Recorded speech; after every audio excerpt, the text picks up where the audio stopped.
Les habla la doctora Carmen Ontiveros. Yo soy médico cirujano, especialista en psiquiatría, egresada de la Universidad de los Andes, ULA Táchira.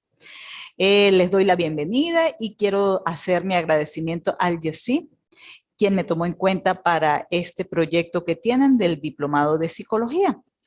Mi parte es hablar sobre los principios comunes de la psicoterapia. Y bueno, vamos a tratar de estar al nivel de mis predecesores, la doctora Marion Ontiveros, también psiquiatra, mi hermana, y el licenciado Jimmy Torrealba.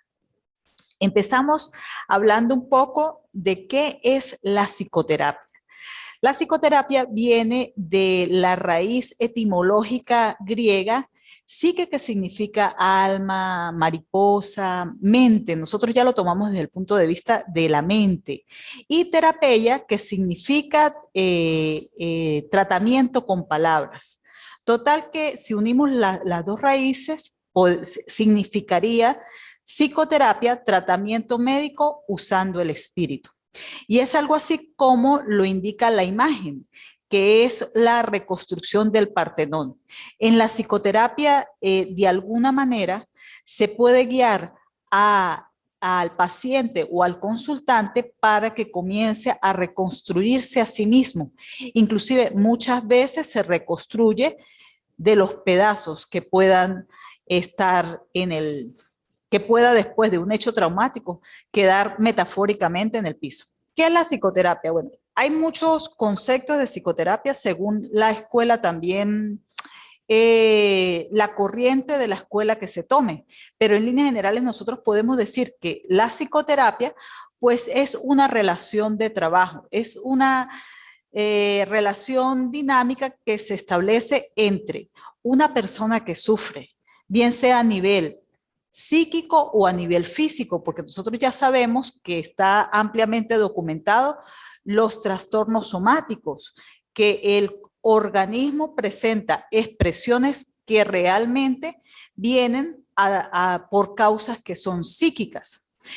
Específicamente hay un campo de estudio ahorita que es relativamente nuevo y se comenzó hace como 20 años, pero en la ciencia eso es relativamente nuevo. Es un campo de estudio, no una ciencia. Se llama psiconeuroinmunoendocrinología. Y a través de este campo de estudio es cuando se ha verificado científicamente que patrones de pensamiento, patrones psíquicos influyen tanto en nuestro organismo que son capaces de cambiar o alterar moléculas bioquímicas, tanto que pueden llegar a producir enfermedades tan importantes como las oncológicas o las inmunológicas, porque hay una relación bidireccional entre la psique, que no es el sistema nervioso, el sistema nervioso, el sistema neurológico y el sistema inmunológico. Entonces, sí es importante el manejo de nuestra mente. Entonces, la psicoterapia es esa relación que se establece entre una persona que sufre y un profesional de la salud mental que tiene una formación académica, es decir, formal en el campo de la psicoterapia, porque la psicoterapia, como veremos más adelante, va mucho más allá de la orientación o de dar consejos. Un poco para hablar de la historia de la psicoterapia, bueno, desde las épocas más antiguas, siempre los grandes pensadores, los grandes filósofos le habían dado importancia a esto que se llama el buen hablar, el hablar de forma amable, el hablar de forma asertiva o de forma influenciable positivamente. Alguien que lo describe de forma fantástica desde esa antigüedad en Grecia, que es como el principio de la psicoterapia moderna, fue Platón quien señaló los efectos beneficiosos del discurso bello sobre el alma y sobre el cuerpo.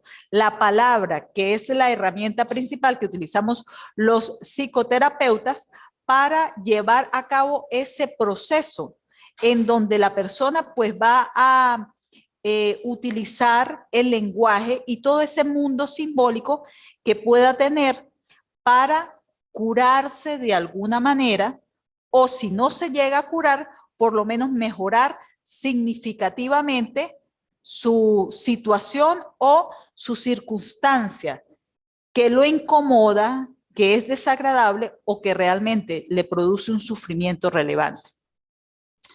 Bueno, la historia de la psicoterapia pasa desde la prehistoria, que sí encontramos explicaciones para poderlas dar con respecto a la parte moderna, relacionado con la parte moderna, que son las terapias de tercera generación. Sí encontramos cierta relación. Pero en sí el tema que vamos a tratar el día de hoy es los principios comunes que toda psicoterapia debe cumplir para poder considerarse una verdadera psicoterapia. Y entonces vamos a comenzar con el intercambio de pago por un servicio. A veces pues es un tema como incómodo inclusive para los mismos profesionales, por eso lo dejamos de primero. Pero la verdad es que para poder impartir una psicoterapia como tiene que ser, la persona tiene que primero haber invertido dinero y tiempo en su formación. Segundo, que se tiene que comenzar a considerar que invertir en colocar dinero para una psicoterapia realmente es una inversión a la cual se le va a sacar provecho. La persona puede sacar provecho porque va a ser una persona que va a tener mayores recursos psíquicos con los que pueda desarrollarse en su vida. Ajá. ¿Por qué los terapeutas evitan ofrecer consejos? No se debe, una psicoterapia no es un proceso y no es un encuentro para ofrecerle consejos a los pacientes o a los consultantes. Eso se puede hacer en una reunión, en un encuentro, en una fiesta, etcétera. Pero nosotros evitamos ofrecer consejos primero porque realmente no es ético, ¿no? Es como quizás una presunción de que el profesional tiene la suficiente sabiduría, o no profesional, sino esa persona, yo como persona, que tengo la suficiente sabiduría para osar decirle a otra persona qué es lo que tiene que hacer en su vida. La persona que más sabe qué es lo que tiene que hacer en su vida es la misma persona, porque es la que experimenta los pensamientos, las emociones y los comportamientos propios. Una persona que acaba de conocer o que la conoció hace un año no es quien para decirnos qué es lo que tenemos que hacer o dejar de hacer. Es una forma de tener claro que nosotros como terapeutas no debemos ponernos a dar consejos. Segundo, porque el ponernos a dar consejos lo que va a animar a los pacientes es que creen una relación de dependencia con el psicoterapeuta. Y cada vez que se presente una circunstancia relevante en sus vidas, una situación donde ellos no puedan tomar una decisión clara, van a recurrir a otra persona para que le puedan tomar la decisión por ellos mismos. Es una forma de evitación. Y tercero, no damos consejos porque habitualmente los consejos no sirven, sino porque no seguimos los consejos de nuestros padres, de nuestros familiares o de nuestros amigos. Además, también es un mito que lleva a las personas a no querer pagar por un servicio de psicoterapia el hecho de pensar que un psicoterapeuta da consejos y que sería como muy fácil para cierto tipo de personas. Entonces, por eso también debemos evitar ponernos a dar consejos. Si el paciente lo pide, ya le tengo la respuesta ahorita. La psicoterapia en sí no es consejoterapia ni es palmoterapia, ¿no? De ponerse a mirar a ese consultante como si fuera un amigo, porque en realidad no desarrollamos una relación de amistad. Sí desarrollamos una relación de empatía, de respeto, pero sí tenemos que tener una distancia para poder ser objetivos con lo que estamos haciendo. Por eso es que tampoco el psicoterapeuta debe ver a sus propios familiares. Ajá, la psicoterapia consiste en siempre orientar a la persona a querer formarse en cuanto a la autoeficacia y a la autogestión. Y el dar consejos, de alguna manera nosotros comenzamos a boicotear esa autonomía que debemos formar en el paciente. La autonomía es uno de los factores que empodera al paciente, y una persona empoderada es una persona que va a estar capacitada para enfrentar las diferentes situaciones. Ajá.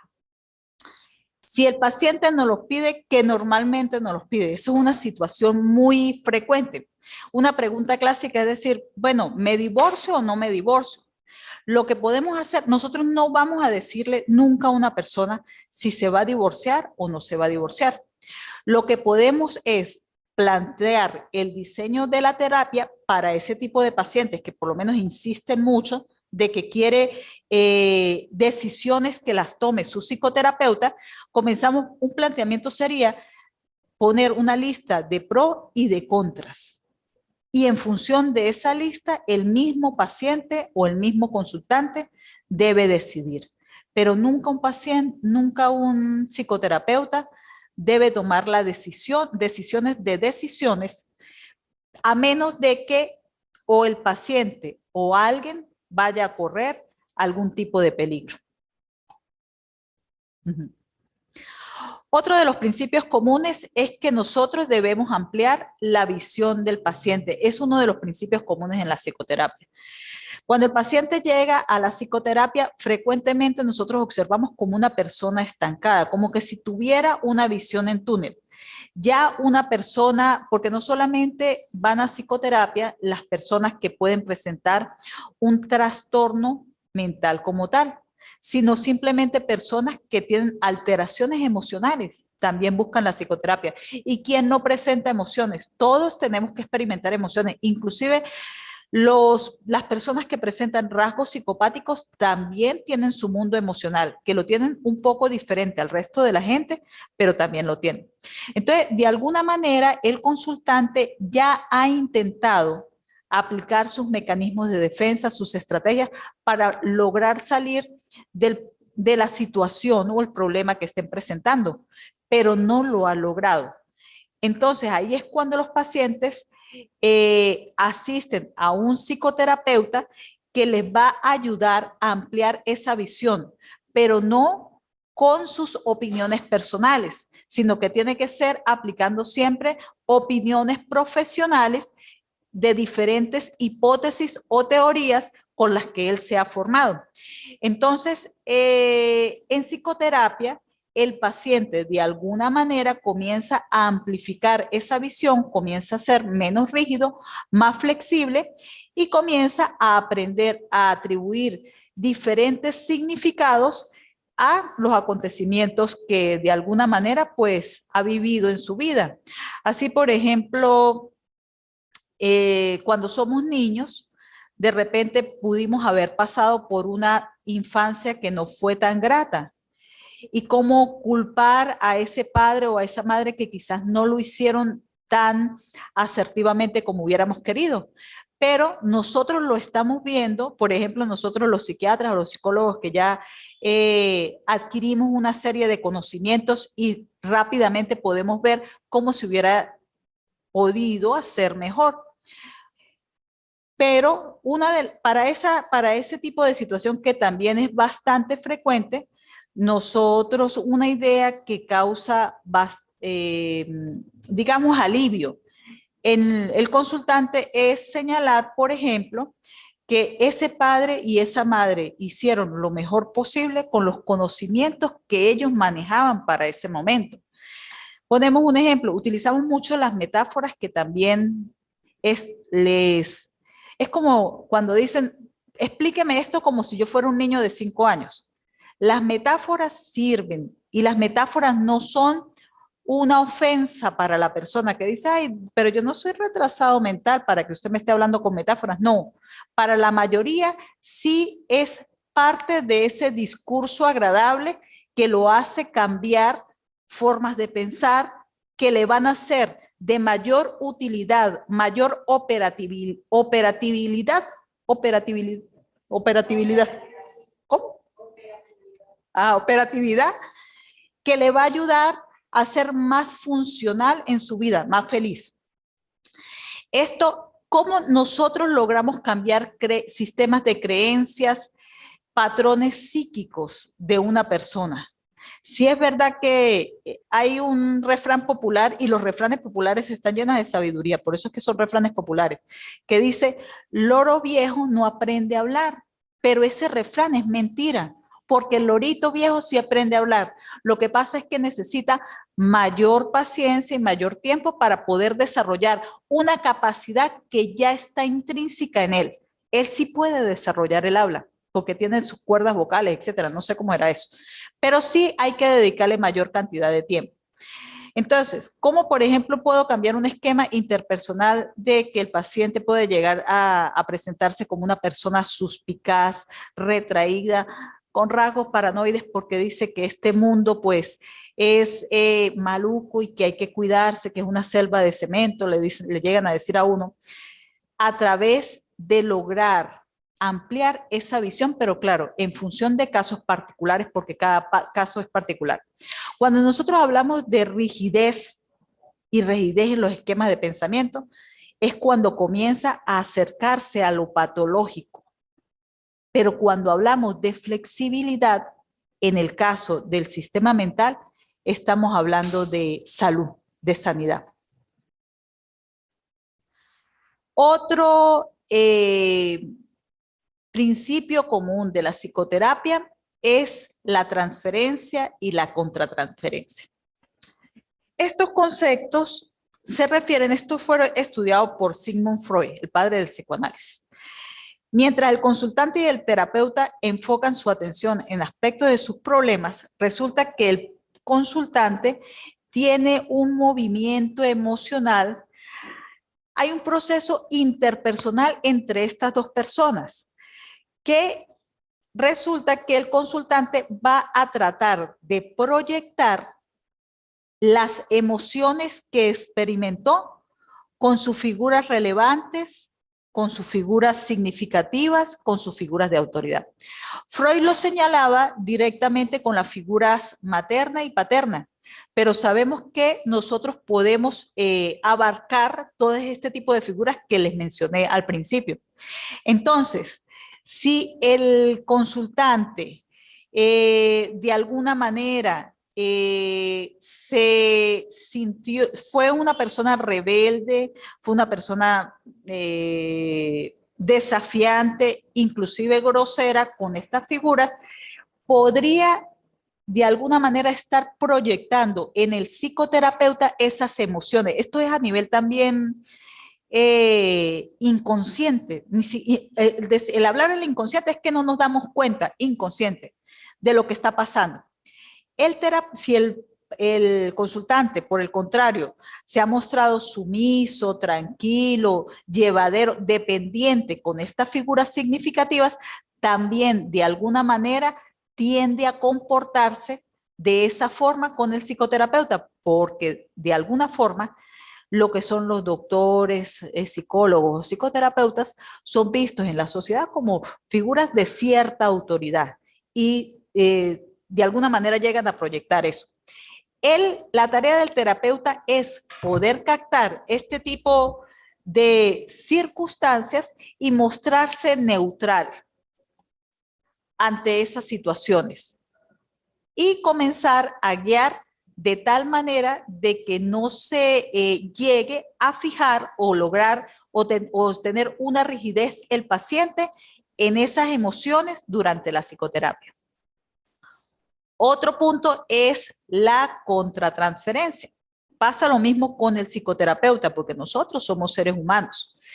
De alguna manera hay un movimiento emocional en el psicoterapeuta por la presencia del paciente. De repente puede haber enojo, puede haber rechazo, puede haber mucha tristeza, digamos, una compasión. Tenemos que tener una empatía que es colocarse en el lugar del otro. Pero cuando nos mueve mucho, que nos hace sufrir, se me pareció a tal paciente, a tal familiar, se me parece mucho a, si en el caso de que sea más joven, a un hijo o a una hermana, me mueve mucho y no me deja, no, mi mundo emocional está muy tocado. O sienta algún tipo de atracción, porque también se puede dar, el psicoterapeuta debe eh, tener presente, el paciente no lo tiene por qué tener porque él no conoce estos conceptos, pero el psicoterapeuta sí nos entrenan para este tipo de situaciones y ahí podemos hacer dos cosas. Bien sea, podemos referir al paciente si nos está incomodando mucho, por ejemplo, pacientes con rasgos psicopáticos, de repente pacientes con adicciones, o lo podemos referir a otro colega porque no lo podemos manejar, pero ese no sería el objetivo final o el objetivo ideal. Deberíamos en sí buscar otro psicoterapeuta, nosotros recibimos psicoterapia también, y comenzar a analizar por qué nos mueve tanto ese paciente. Porque después puede aparecer, por ejemplo, en el caso de los adictos, ay, que yo no veo adictos porque me mueven a mí, bueno, hay que ver por qué la mueven tanto.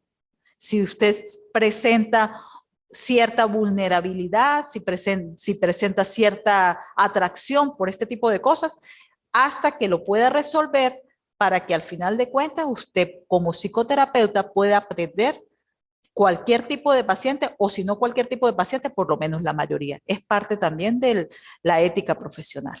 En cuanto a la psicoterapia, nosotros realmente sí vamos con el objetivo de ayudar a la persona, ¿verdad? Y casi como un abogado, donde los abogados casi no toman en cuenta, en el caso de los procesos judiciales, no se toman en cuenta antecedentes, sino es el asunto o la circunstancia por la que fueron a una fiscalía, por ejemplo. En el caso, por ejemplo, de una persona que haya abortado y está en periodo posaborto, lo que hablamos en la clase pasada, ¿no? Eso de repente algunas veces, o por ejemplo el maltrato animal, ¿ves? Pero la idea es ayudar a la persona. Si yo logro ver un poquito más allá, que normalmente uno lo logra hacer, nosotros los psiquiatras y los psicólogos logramos, la gente nos abre el alma, que es lo que nosotros ya decimos, esto es un arte, porque va más allá de la adquisición de conocimiento. Usted tiene que manejar el conocimiento, es verdad, pero aparte cómo nosotros hablamos o colocamos ese conocimiento en la práctica que le llegue a la persona. Ese es el arte de influir en otro. ¿Cómo yo logro hacer eso? Y se va adquiriendo con la práctica, aunque algunas personas presentan unas capacidades innatas. Que uno dice, esta persona tiene una forma de hablar, tiene un carisma, tiene una manera de expresarse muy agradable y es muy influenciable. Lo hemos visto, por ejemplo, en los políticos. Los políticos presentan ese carisma, tienen esa particularidad, pero ese, tanto el conocimiento como el carisma, se puede utilizar para el bien o para el mal. Ese es el motivo porque se ha insistido tanto de que se le hagan pruebas psicológicas a todos estos profesionales de la salud mental de cualquier universidad, bien sea psiquiatras o psicólogos. Por ejemplo, en psiquiatría a mí me hicieron una prueba, o sea, duraron 3 días, con puras pruebas psicológicas, porque una cosa son las pruebas psicológicas y otra cosa son las pruebas de conocimiento, para poder saber si, bueno, uno está dentro de la normalidad. Porque sí se puede utilizar una formación y un conocimiento de repente de una manera no tan buena. Ajá. Entonces, nosotros es como que si nos enfocáramos para eso, ¿no? Un médico llega y le traen un tiroteado, que la policía lo tiroteó porque estaba violando a una muchachita, por ejemplo. El médico es un sacerdocio, el médico tiene que atender a esa persona. Entonces, como que si uno ya tuviera ese esquema mental, ¿no? Si yo no me siento tan incómoda en atender a una persona que está con lo del maltrato animal, y la idea es, si él quiere, porque parte de la psicoterapia es que la persona manifieste también y desee, bueno, si está en una psicoterapia, de hecho, quiere mejorar. De alguna manera llegar a influenciar. Es como decir, ay, doctora, mire, yo quiero cambiar, pero no puedo. La gente obesa, con obesidad mórbida, Yo quiero rebajar, pero no puedo. ¿Cómo le hago? ¿Ve? De alguna manera es eso. Pero si yo siento que yo no puedo con esa persona abortista, que salen diciendo en las redes sociales, ya voy para el sexto aborto, que porque sí, que bueno, ese tipo de cosas, si yo veo que yo siento como mucho rechazo, tengo que asistir a una psicoterapia porque yo debiera ser capaz de atenderla, ¿no? Para el momento, si no soy capaz, la refiero y yo misma voy a una psicoterapia. Esa es siempre la idea. Pero no hay caso que no se pueda ver desde ese punto de vista. Ajá. El otro principio común en la psicoterapia es que debemos establecer o tratar de entrenar al paciente en lo que se llaman experiencias emocionales correctivas, ¿no? Este fue un concepto que lo introdujo Alexander y Friends para, o sea, lo que se quiere es como tratar de exponer al consultante a experiencias que fueron desagradables en su pasado, pero tratando como una especie de editar la experiencia de una manera más asertiva. De esa manera estamos entrenando a la persona para que se desenvuelva mejor o sea más eficiente en cualquier área. Por ejemplo, ay doctora, mire, mi esposo me habla duro y me fui víctima de agresiones verbales y físicas y eso me dejó traumatizada. Nosotros podemos volver en un ambiente, en un setting de consultorio, revivir esa situación y buscar que la paciente en ese momento que no está con esas emociones al tope, pudiera pensar cómo se podría ser más asertiva, por ejemplo, si no quiere terminar la relación. Porque una de las circunstancias, como no, digamos, como no fácil, no quisiera utilizar esa palabra porque nunca la separación es fácil, pero sería como una opción más a la mano el separarse, pero si no se quiere separar de su esposo y quiere que esa situación cambie, ¿cómo se puede lograr? Abordando el momento y decir, bueno, de esta manera se puede corregir. O por ejemplo, en la relación con los hijos también. Que este muchacho que de verdad no lo logro y si lo castigo, pues ahí vemos los resultados de un manejo poco asertivo, lo que estamos viendo ahorita en la actualidad. Un aumento en el consumo de estupefacientes, estadísticas que nunca habíamos tenido y sigue subiendo. Bueno, lo hablamos la semana pasada. El hecho de que el narcotráfico siga teniendo el éxito que está teniendo, porque de alguna manera las drogas ilícitas ayudan a cambiar los estados emocionales. Es uno de los factores que actúa para que se siga dando con tanto éxito el narcotráfico. Las drogas sí logran modificar nuestros estados de ánimo. Entonces, ¿por qué no enseñarle a los muchachos tener una inteligencia emocional, por ejemplo, que sea más adecuada, más sana, más asertiva, más equilibrada? Ajá. El proceso de la experiencia emocional correctiva implica una relación terapéutica que sea segura, que el paciente se sienta agradado, que el paciente o el consultante no se sienta señalado, criticado, enjuiciado. Sí se puede hablar de lo que no está tan bien, pero la idea es expresárselo, el psicoterapeuta se lo expresa de una manera amable, de una manera asertiva, pero también de una manera firme. Una de los que se supone que debe hacer el psicoterapeuta es responder de manera diferente un poco de lo que piensa el paciente. Por ejemplo, si el paciente que es iracundo, que es agresivo, que es mala cara, se presenta de esa manera, él de alguna manera, consciente o inconscientemente, está esperando ser rechazado. Busca ese rechazo, busca esa lejanía, para luego aplicar lo de la profecía autocumplida. La gente me rechaza, pero es porque yo tengo factores o hay ciertos detalles en mí que provoca ese rechazo. O también el paciente que es por ser sumiso, por ser retraído, por ser muy pasivo, también de alguna manera está buscando pasar completamente desapercibido, ser invisible. Entonces, ¿qué es lo que hace el psicoterapeuta? Con el iracundo le va a hablar de manera firme, pero de manera amable. Estamos validando a la gente porque de alguna manera, con estas actitudes inconscientes, la gente se busca autoinvalidarse. Esto es parte también de la autoestima, que no vamos a hablar en este diplomado, pero es parte también de el saberse que tiene poco valor, bien sea como persona, como ser humano, que es la parte de la dignidad, o poco valor porque se sabe que tiene pocas capacidades. Ajá.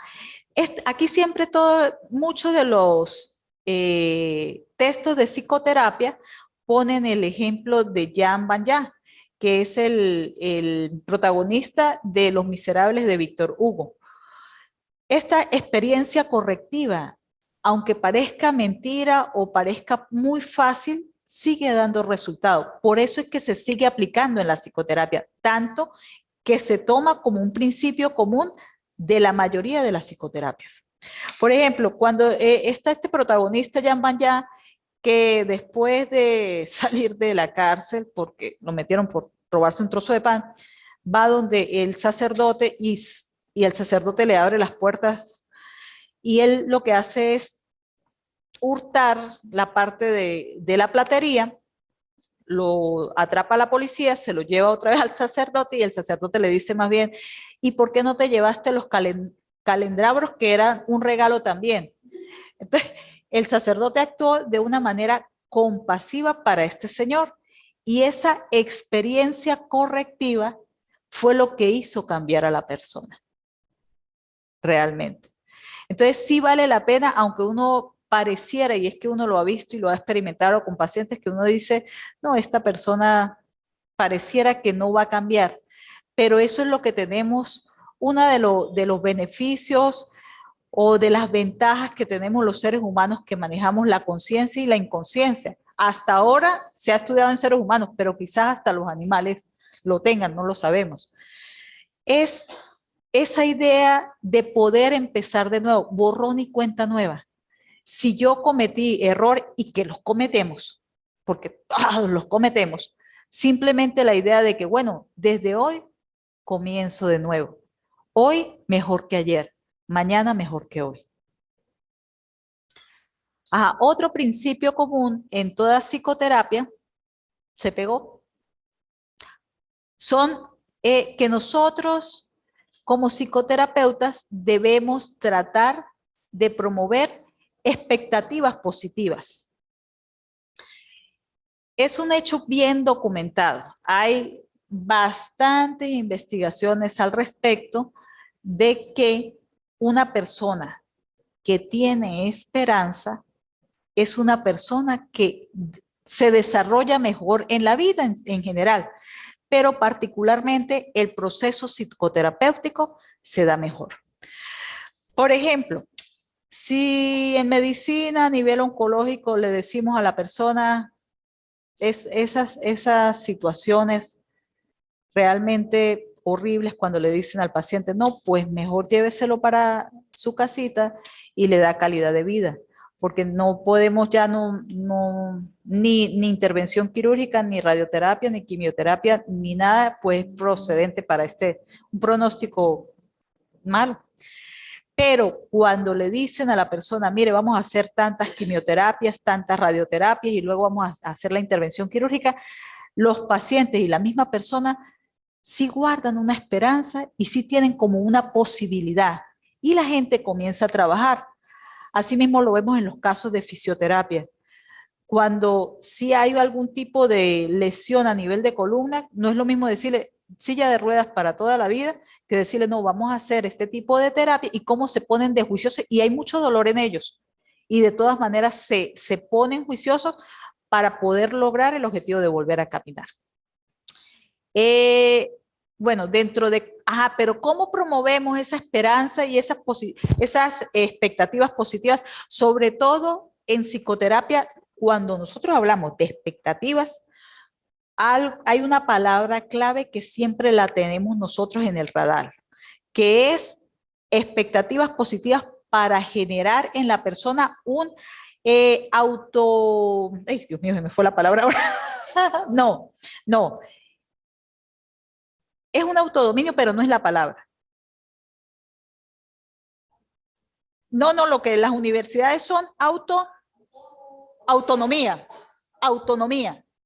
La autonomía es una dependencia que no es una dependencia egocéntrica, narcisista, no.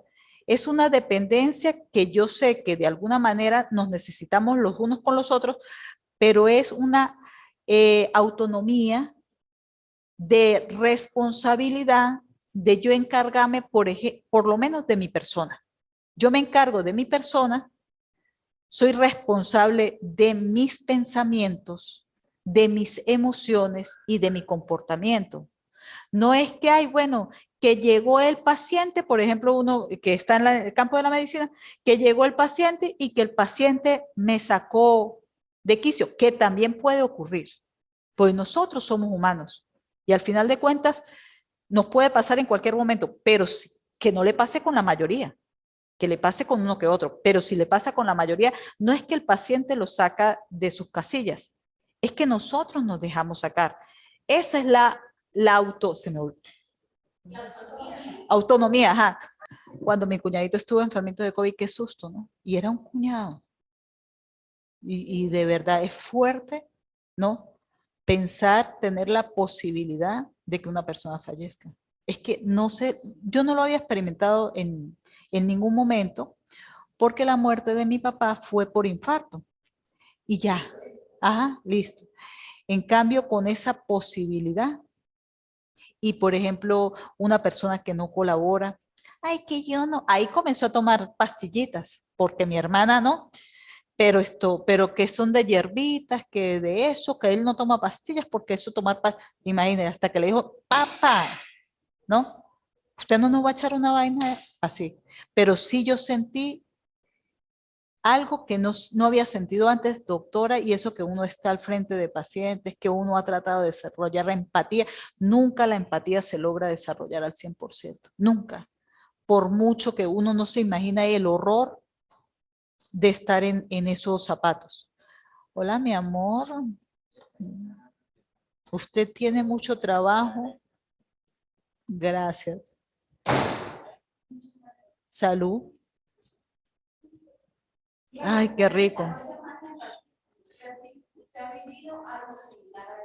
También, ¿no? Pero esa parte que usted dice que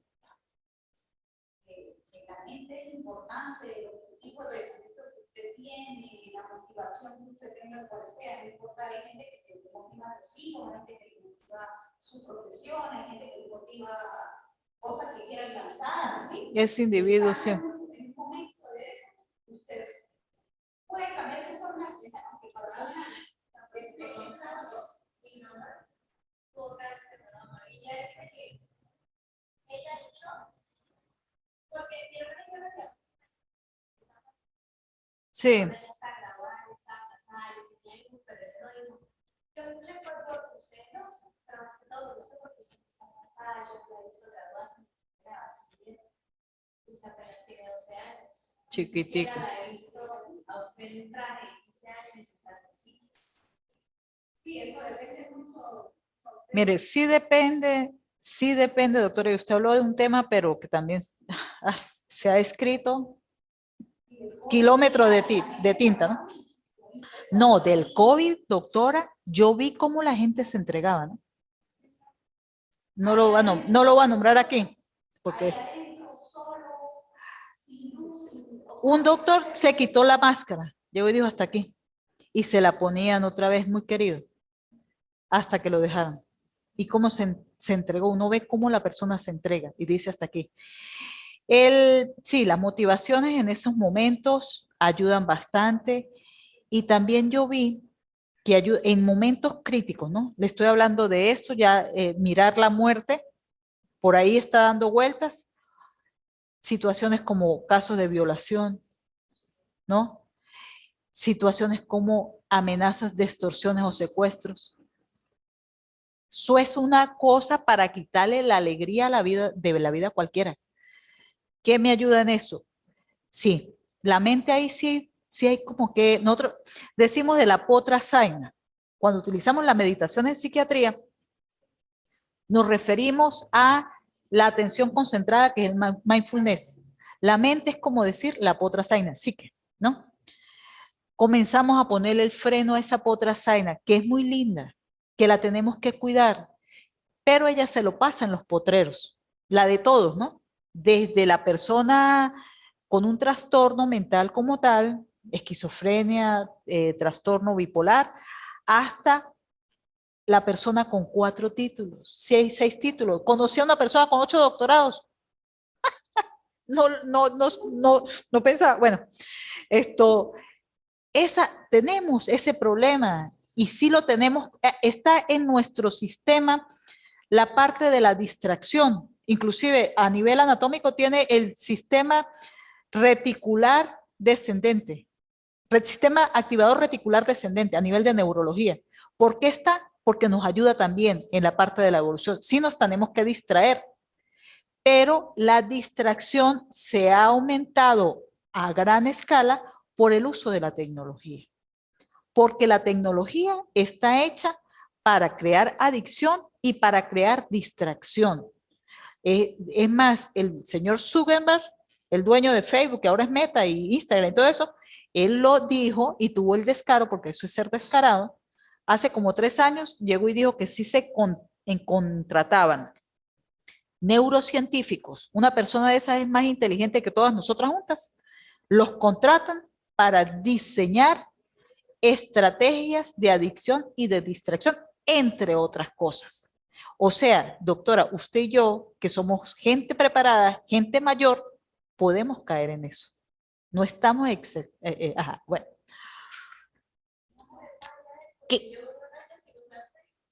Bueno, eso es lo que tenemos que hacer, no estar tan pegadas ahí. ¿Porque qué? ¿Qué pasa con la distracción? La distracción, la dispersión provoca depresión. ¿Ve cómo todo está encadenado? Decía el poeta Facundo Cabral, decía, hay un poema de eso: no estás deprimido, estás distraído. No, distraído. Ajá, a eso. Estamos haciendo este break, pero eso probablemente lo van a editar, pero es un break completo. Ahorita seguimos para que ellos no tengan tantos problemas de adicción. El distraernos, doctora, se nos va la vida así, ¿no? ¿Por qué estoy irritable? El estar irritado es una expresión de depresión. Los hombres se manifiestan, y en los niños, mucho por esa irritabilidad. En cambio, nosotras las mujeres se manifiesta más por lloro, aunque la personalidad tipo A, estas mujeres que son madres profesionales, que tienen que salir adelante, también la depresión tiende a manifestarse a través de irritabilidad. Me molesta, tal y tal cosa, y lo que está es deprimida. Entonces, cuando nosotros decimos la potrasaina, de ponerle el freno, sacarla con paciencia. Usted no va a sacar la potra a punta de látigo. No es suya, la tiene que querer, la tiene que cuidar. Ay, que yo ya he ido donde un psicoterapeuta y que yo no sirvo para nada y que hasta pastillas tuve que tomar y nada. No, ¿para qué? La culpa es una de las emociones inapropiadas porque no provoca ningún cambio, como la tristeza. La tristeza sí provoca el cambio, pero la culpa prácticamente lo que hace es dañar a la persona. Entonces nosotros lo evitamos, simplemente es tristeza y reflexionar y buscar desarrollar esa responsabilidad. Y eso lo hacemos en la promoción de expectativas positivas. ¿Cómo si, si otro punto, ya vamos a seguir con esto. El punto es que cuando nosotros le pedimos a una persona que comience a hacer ejercicios tan sencillos como quédese observando el punto negro de la pared por 3 a 5 minutos, es como volver, comenzamos a empoderar, eso es empoderar a la persona.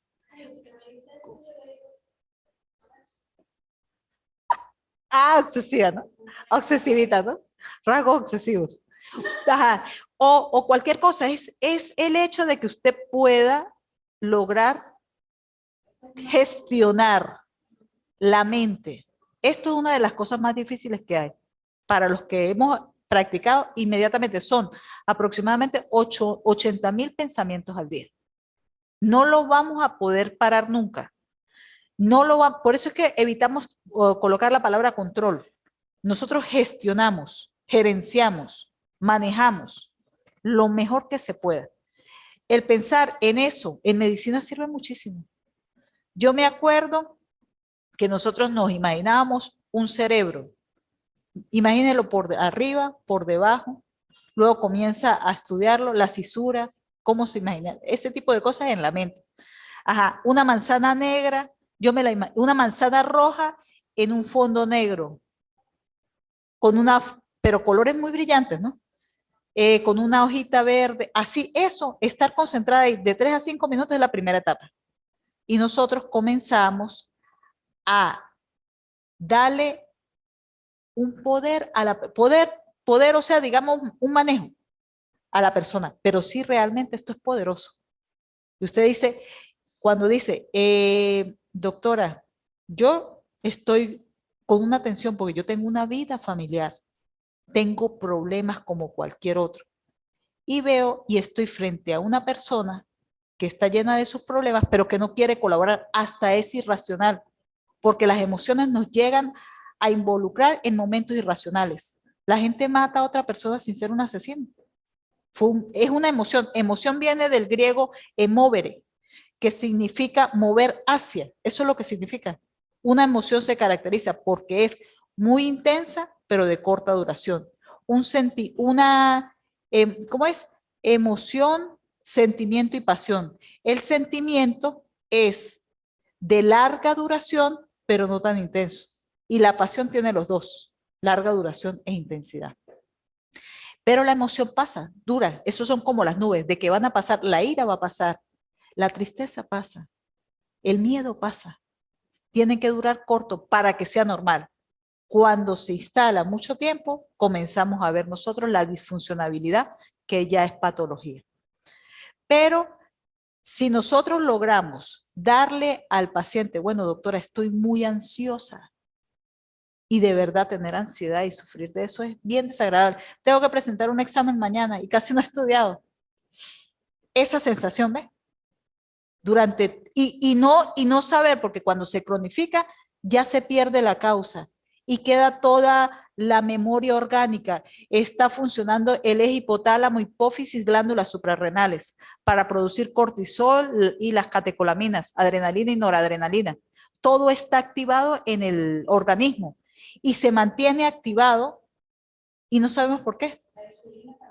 Todo, la parte endocrina. Bueno, en el psiconeuroinmunoendocrinología es el campo de estudio que está surgiendo ahorita, se le está metiendo mucho a eso, porque es el que pudo comprobar que verdaderamente la psique, que es la mente, que es diferente al sistema nervioso, sí tiene un efecto, sí logra cambiar el organismo. Y eso es poderoso. ¿Ah? ¿Ah? También. Ah, bueno, lo importante que es esto, sí vale la pena que nosotros actuemos con la psicoterapia. La psicoterapia está muy documentada de los buenos resultados que dan. Inclusive se han hecho estudios imagenológicos de pacientes post-psicoterapia y se observan que están casi, o sea, están inclusive superando el efecto de antidepresivos en el sistema, en la parte de la funcionabilidad del cerebro. Entonces, Cuando nosotros estamos hablando de esto, que de repente pudieran parecer, ay, bueno, todo el mundo lo sabe eso, lo de la fe todo el mundo lo sabe, ¿no? Pero que nos lo vuelvan a repetir y que realmente nos haga el clic reflexionando y diciendo, yo voy a llevar mi vida por este lado porque ya aprendí, mire, ya aprendí que en una psicoterapia puede haber transferencia y contratransferencia. Entonces yo veo a esta vieja, se me parece a una tía que no sé qué, pero no, yo tengo que superar eso para poder, y así pasa con los profesores y con otro tipo de figuras con las que tenemos contacto. Pero fíjese como de repente puede ser uno, ni siquiera es la persona, sino que es uno, y de alguna manera el tener ese conocimiento nos evita más sufrimiento. Me explico con esta metáfora. Si yo tuviera aquí un hueco de 2 metros por 100 metros de profundidad, 2 metros de diámetro por 100 metros de profundidad, y yo no supiera que eso estuviera aquí, por alguna razón rara, yo no sé. Cuando yo me paro, imagínense, uno me para aquí ni mira para el piso. La posibilidad de matarme sin querer matarme, no es suicidio, es alta. Conocimiento. Pero si yo sé que el hueco está aquí, es que ni pasamos clase aquí, es ilógico, es peligroso, ¿verdad? Porque yo sé, ya tengo ese conocimiento, es algo como así. Y la gente ha subestimado esto de la psiquiatría, la psicología o las ciencias de la mente, porque primero que sí es estigmatizante, ¿no? Por el hecho de que siempre estuvo como vinculada, como lo vimos la semana pasada, a ideas mágico-religiosas, ¿no? Pensaban que de repente un espíritu se le metía y que por eso la persona pues padecía o tenía ese comportamiento totalmente irracional. Y segundo, que en la actualidad, el asistir, sobre todo en estos países subdesarrollados, porque en los países desarrollados vemos que ya han manejado mejor la parte del conocimiento y sí se acercan, pero en los países subdesarrollados se ve como una debilidad, una vulnerabilidad, parte por esto, porque yo necesito que me den consejos. Yo que tengo 4 títulos, que tengo yo no sé qué, que tengo yo no sé qué otra cosa. Voy a que alguien me dé consejos. Ve, el mostrarse vulnerable se ve como debilidad. Y una persona para mostrarse, ese otro tema, para mostrarse vulnerable, es una persona que tiene que ser valiente. Porque, téngalo por seguro. Y esa vulnerabilidad lo hace más fuerte. Porque tendemos a tapar nuestros defectos, a ocultarlos. Y cuando los sacamos, esto de alguna manera nos aliviamos y nuestro enfoque, nuestra atención concentrada se va a cosas más productivas y no nos quedamos en un foco tóxico. No sabemos cómo salir y le dedicamos mucho tiempo a eso. Nos vamos a algo más productivo. Por ejemplo, en las relaciones de trabajo. No porque yo no me dejo, porque tal. Así yo tengo allá donde trabajo, no voy a decir dónde. Yo le dije al subdirector médico, no, yo ya conozco eso, no de que, no, yo la conozco de por allá. Entonces, mire, doctor, yo tengo cosas que hacer, no sé, pero yo no voy a involucrarme en eso. El tóxico es tóxico hasta, bueno, no sé, pero yo no me puedo involucrar en un conflicto, polemizar por donde yo tengo cosas más creativas que hacer, pero eso uno también lo va adquiriendo. Hay gente que lo tiene de forma instintiva y luego uno también lo va adquiriendo cuando uno va reflexionando en la vida.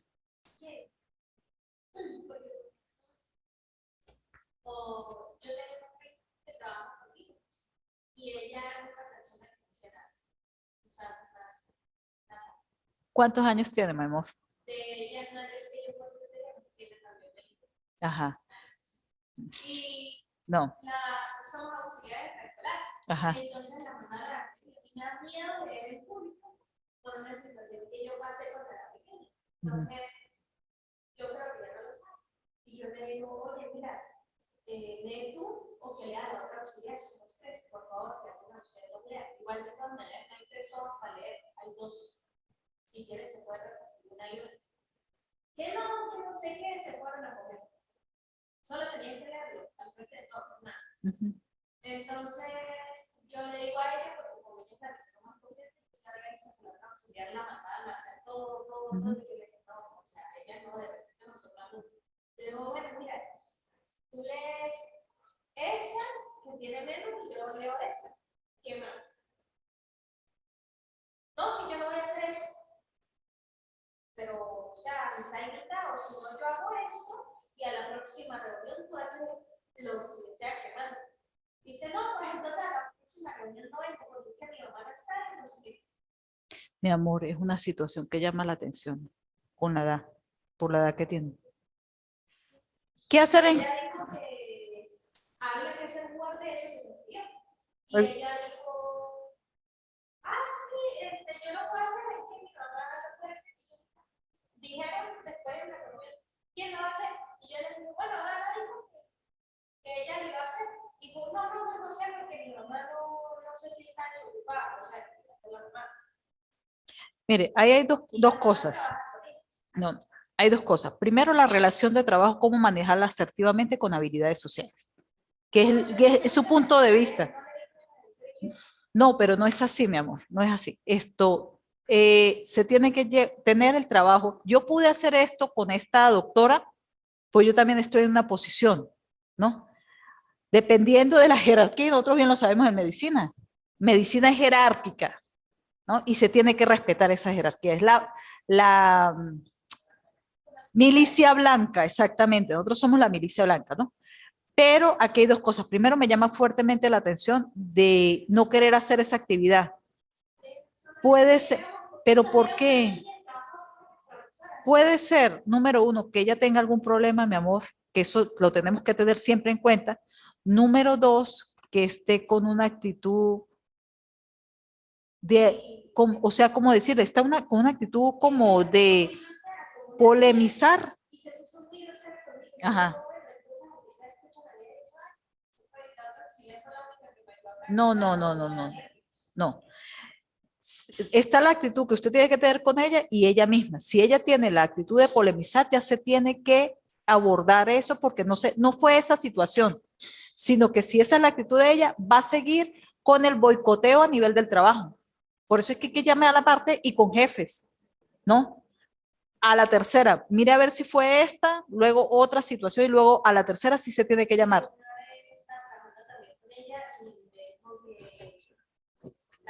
La mamá me dijo, oye, acompáñala, estamos haciendo pero nosotros tenemos que los niños no pueden, pero tenemos que priorizar. Entonces yo le dije, no, yo puedo estar aquí porque estoy haciendo una suplencia, no estoy trabajando hoy por mí, estoy haciendo una suplencia de otra maestra, entonces si me falta la otra maestra. Y el hecho de que la señora también intervenga mucho, ¿no? La mamá. Me dijo, acompáñala digamos, de aquí para la casa de los manos. Obviamente un poco más, pero digamos una distancia.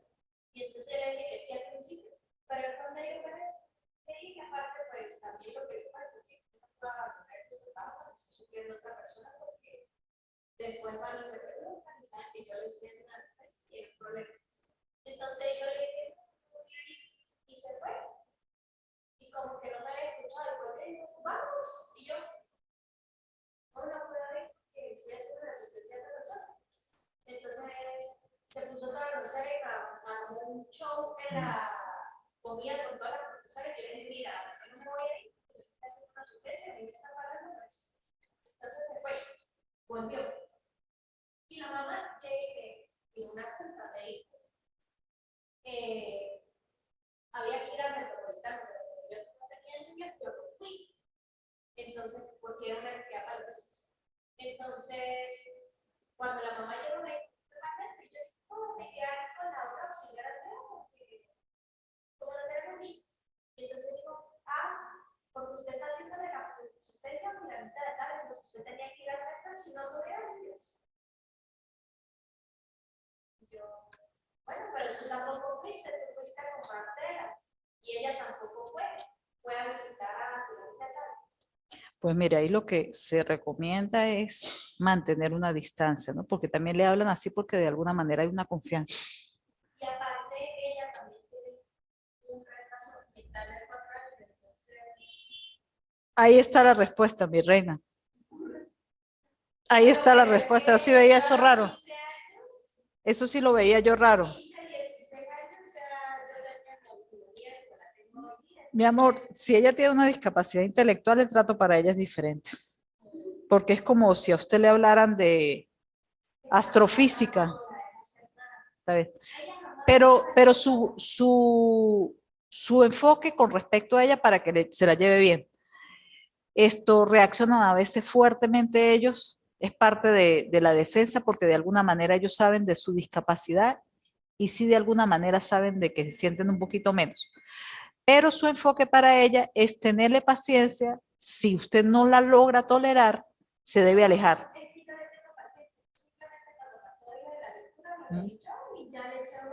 Ajá.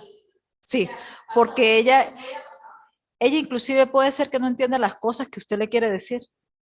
Es como si no entienden los chistes, no agarran esas cosas. Entonces, a veces es como que si hablara de que le hablan a usted de astrofísica. No entiendo, están hablando, pero no entiendo. Bueno, mi amor, vamos a seguir aquí. Ahora sí continuamos. Editen hasta aquí. Ajá. Pero ¿cómo hacemos esta promoción de las expectativas positivas?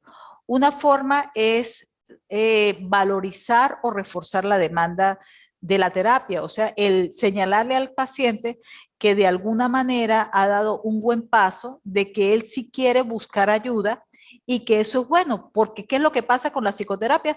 Simplemente lo que les dije al principio, no tiene que ser para pacientes que tengan trastornos mentales, simplemente para pacientes que quieran mejorar su vida. Otra forma de promocionar las expectativas positivas es preparar al cliente para la terapia, ¿no? ¿Por qué es bueno hacer hincapié en esto? Porque resulta que a veces es bueno explicarle al paciente cuál va a ser el plan psicoterapéutico que vamos a aplicar, porque si el paciente no sabe cómo vamos a llevar el proceso, de repente se pueda desanimar. Bajar esa incertidumbre, no más con el hecho de bajar incertidumbre, disminuye el estrés. Y el estrés, pues, no es otra cosa, sino gran parte de ansiedad. Por eso es que es bueno preparar al cliente siempre para la psicoterapia. Hablarle de qué se trata, cuáles son los objetivos, cuál es el tiempo prudencial o el tiempo que se puede esperar que ya se vean cambios. También debemos inculcar expectativas realistas. Cuando estemos hablando, ¿cómo no? Nosotros vamos a hablar de que hay una esperanza, las expectativas positivas, de que sí se pueden lograr ciertas metas, pero tampoco es que vamos a llenar de ilusiones irreales al paciente. Por ejemplo, en el caso de la pérdida de peso, no es, se puede perder peso en poco tiempo, porque de repente algunos pacientes se comienzan a obsesionar con la idea y completamente dejan de comer. Pero ya sabemos que perder peso de forma brusca va a traer cambios a nivel del metabolismo que le puedes hacer daño a ese paciente. Por lo tanto, todo lo que nosotros le ofrezcamos al paciente, tratemos siempre, y él con la emoción es parte del proceso de la psicoterapia. Algunas veces están motivados, otras veces van a estar muy abajo cuando los hagamos reflexionar. Pero en la motivación, ellos se pueden aumentar mucho la ilusión y hacer cosas más bien que sean contraproducentes para el proceso que están viviendo. Ajá. Otra cosa que debemos hacer para la promoción de expectativas positivas es acentuar la responsabilidad del paciente. Con esto, ¿qué es responsabilidad? Es la forma como respondemos. Cómo no, el paciente va a ser guiado por alguien que tiene un bagaje de conocimiento, tanto el adquirido a nivel académico como también el adquirido a nivel de la experiencia. Ajá. Pero vamos a hacer una analogía, por ejemplo, el gimnasio. ¿Por qué la mayoría de las mujeres no tenemos el cuerpo que queremos? Porque no tenemos plata para operarnos. Porque no vamos a un gimnasio, un cuerpo de gimnasio, todo lo que implica un gimnasio. No solamente la parte estética, sino también la parte de salud y la parte del carácter. Hacer abdominales es terrible. Uno hace abdominales y ve los resultados 1000 años después. ¿Qué es lo que pasa con el gimnasio? Si es para cambiar, esculpir un cuerpo, inclusive los especialistas, los fitness, los entrenadores fitness hablan de que el cuerpo comienza a cambiar dependiendo de la edad, inclusive hablan de 6, 9 meses, algo así, que comienzan a haber cambios. Sobre todo en la persona que es flaca y quiere verse esbelta, porque en la persona obesa pues se ven resultados relativamente más rápidos. Pero ¿qué es lo que pasa? El entrenador está ahí para señalarnos cómo hacer correctamente el ejercicio para no hacernos daño nosotros mismos. Igual pasa con el psicoterapeuta. Se van a dar una serie de pautas que al final tiene que cumplir el mismo paciente. Y debemos hacer, está la psicoterapia que se hace en el momento de la consulta y también hay una serie de actividades interconsulta que el paciente debe ir haciendo porque no solamente debe desarrollar esas habilidades según el problema que traiga dentro del consultorio y que él sienta esa seguridad en el consultorio, sino que también debemos exponerlo a que repita las actividades o las escenas que se hicieron, el roleplay que se hizo en un consultorio en el mundo real, donde ya no va a tener la seguridad o los medios amables que puede conseguir en un consultorio. Y tenemos que resaltar esa independencia del paciente. No podemos hacerlo dependiente de nosotros y es algo que nosotros lo señalamos en consulta. Si por casualidad nos llega a pasar algo al psicoterapeuta, el paciente, la vida del paciente se estanca ahí, ¿no? Simplemente debe buscar otro psicoterapeuta y continuar su proceso. No va a depender nunca de la persona. Es un profesional y los profesionales todos manejamos las mismas técnicas, las mismas estructuras. Ajá. Otra forma de promocionar expectativas positivas en la psicoterapia es dar alivio a los síntomas. De alguna manera que el paciente sienta que sí está funcionando. Si yo estoy ansiosa, doctora, y yo voy a buscar de su ayuda y no veo absolutamente nada en 3 meses, ¿qué puedo pensar? Aunque se le explica al paciente que es un proceso relativamente largo, nosotros podemos hacer uso, bien sea, bueno, en el caso de la psicoterapia no hacen uso de los psicofármacos, que es la ventaja que tenemos los psiquiatras, pero sí, por ejemplo, el aplicar la respiración diafragmática, la meditación, que en el caso de nosotros es el mindfulness, la atención concentrada. Y de alguna manera tratar de llevar al paciente a que experimente cierto alivio en la ansiedad. Él tiene que saber, porque nosotros le explicamos, que para que vuelvan los patrones psíquicos de pensamiento a ser más agradables, va a pasar un tiempo. Pero que si se mantiene haciendo los ejercicios o un entrenamiento constante, lo va a lograr. Ajá. Y para seguir promocionando las expectativas positivas, es muy bueno desarrollar una relación terapéutica positiva. Positiva en el hecho de, como les dije al principio, debe ser una relación de comprensión, debe ser una relación empática, que el paciente sienta que sí le valoran lo que dice. Por ejemplo, llega una persona que estaba en duelo patológico porque se le murió la mascota hace 5 años. La señora estaba aquí, ya los hijos se habían ido al exterior y de alguna manera pues ella vio en el animalito un refugio emocional y se le murió la mascotica, pero ya tenía 5 años de muerta y todavía se mantenía en ese duelo. Ese tipo de situaciones no se pueden desvalorizar. Decir, pero cónchale, hasta una ridiculez, no lo podemos hacer. Tenemos que valorar ese sufrimiento del paciente y tratar de ayudar, de sacarlo, de que vea de repente la irracionalidad y que ella se pueda llegar a un escenario que sea más sano mentalmente para esa persona. Nosotros debemos desarrollar una relación empática, pero una relación en donde quede claro que nosotros no somos amigos del paciente. Él de repente nos puede ver con esa actitud de amistad porque inclusive nos puede llegar a decir cosas que él ni siquiera se ha atrevido a decir a sí mismo. Y por eso puede llegar a sentir esa confianza, que sí es bueno que la siente. De hecho, el paciente debe sentir la confianza. En un consultorio psiquiátrico, en un consultorio psicológico, psicoterapéutico, no puede salir nada de esas 4 paredes. A menos, inclusive legalmente, estamos nosotros limitados. A menos de que o corra peligro la vida del paciente o corra peligro la vida de otras personas. Ahí sí podemos hablar. Pero de resto el paciente tiene que tener la tranquilidad y la confianza de que va a aplicarse el secreto médico. Pero nosotros no somos amigos del paciente y de alguna manera se lo comenzamos a hacer sentir cuando se quieran acercar más de la cuenta, con las llamadas, con los mensajes de amistad que también comienzan a enviar. Asertivamente, amablemente, se debe rechazar ese tipo de gestos o detalles. Otro punto común en la psicoterapia es que hay que permitir o darle un escenario adecuado para que el consultante experimente las emociones.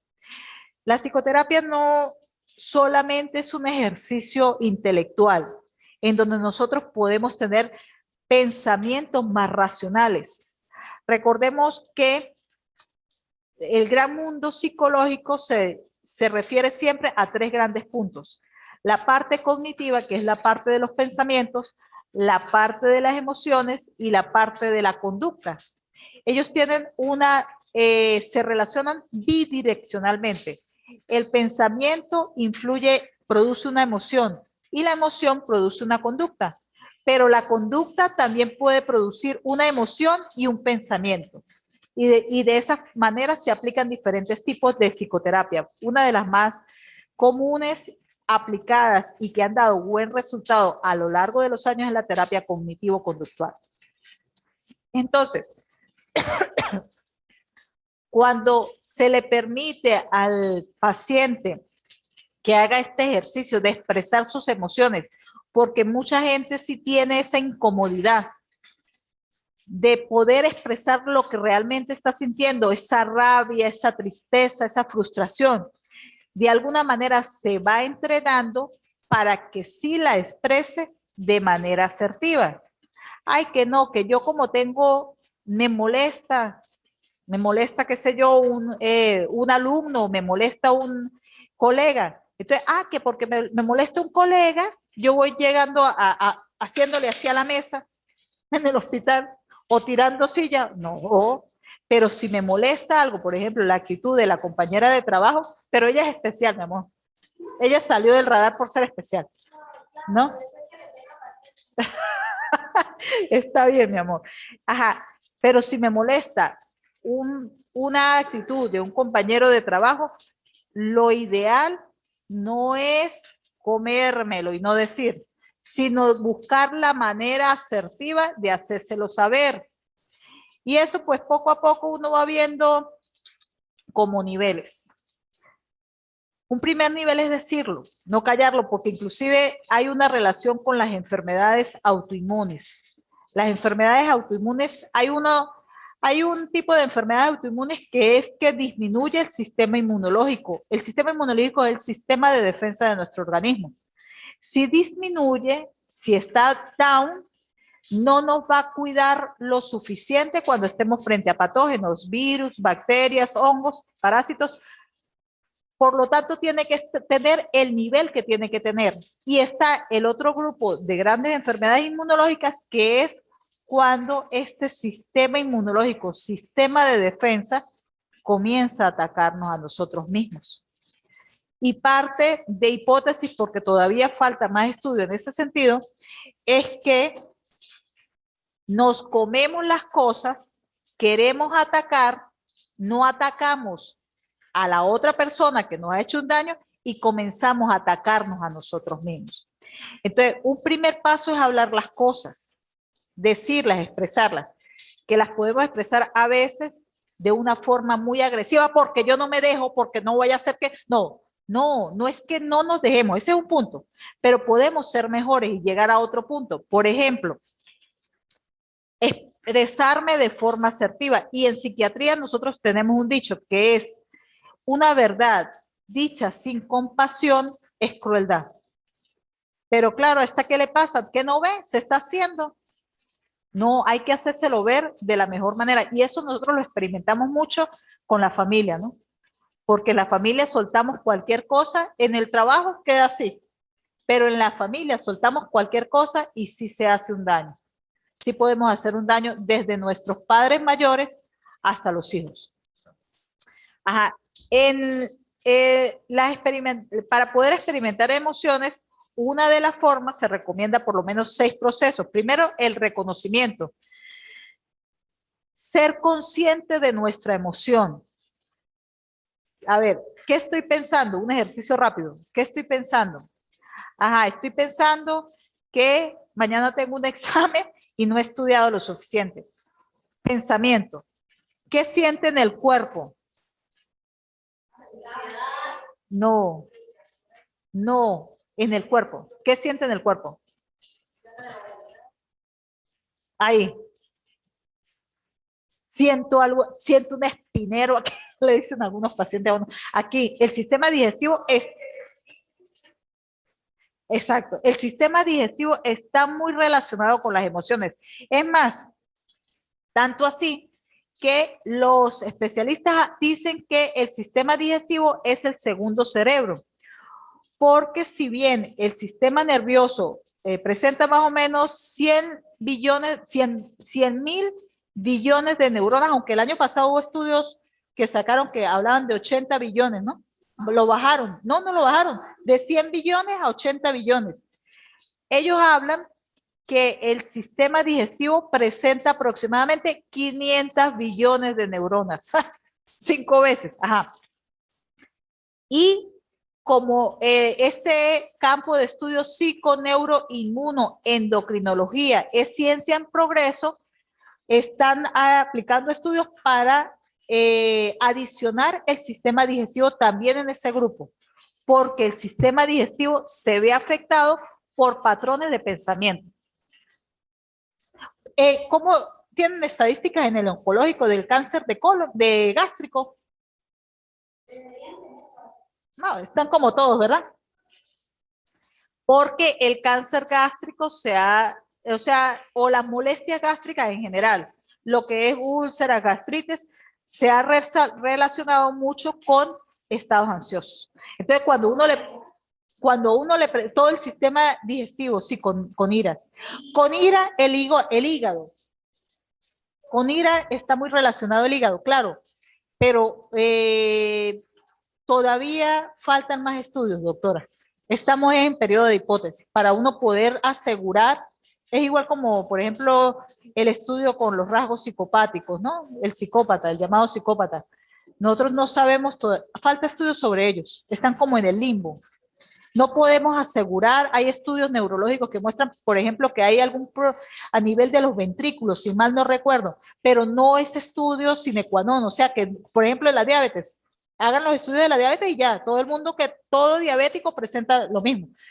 Con nosotros no. Por eso es que nosotros los tenemos como aparte a ellos, porque realmente todavía no sabemos si son parte de una patología o no. Ahí está, porque sí hay estudios que sí demuestran ciertas cosas. Entonces uno tiene que irse con cuidado. En cierto caso es que cuando uno le dice al paciente, ¿qué siente en el cuerpo? Pensamiento, sensación corporal. No, ya va, son 4. Sí, va para allá. Sí, va para allá, doctora. Ya, ¿ah?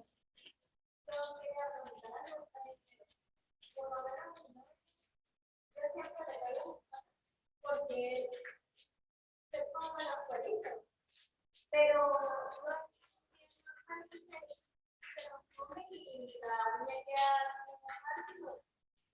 se ve de esa. Mami, es ansiedad. Sí, es ansiedad, mi reina linda.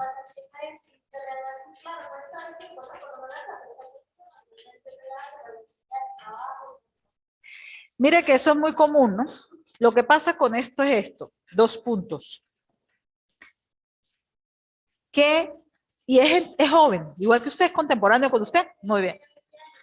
Bueno, ahora es donde le vienen situaciones para afrontar donde tienen que tener el manejo de la ansiedad.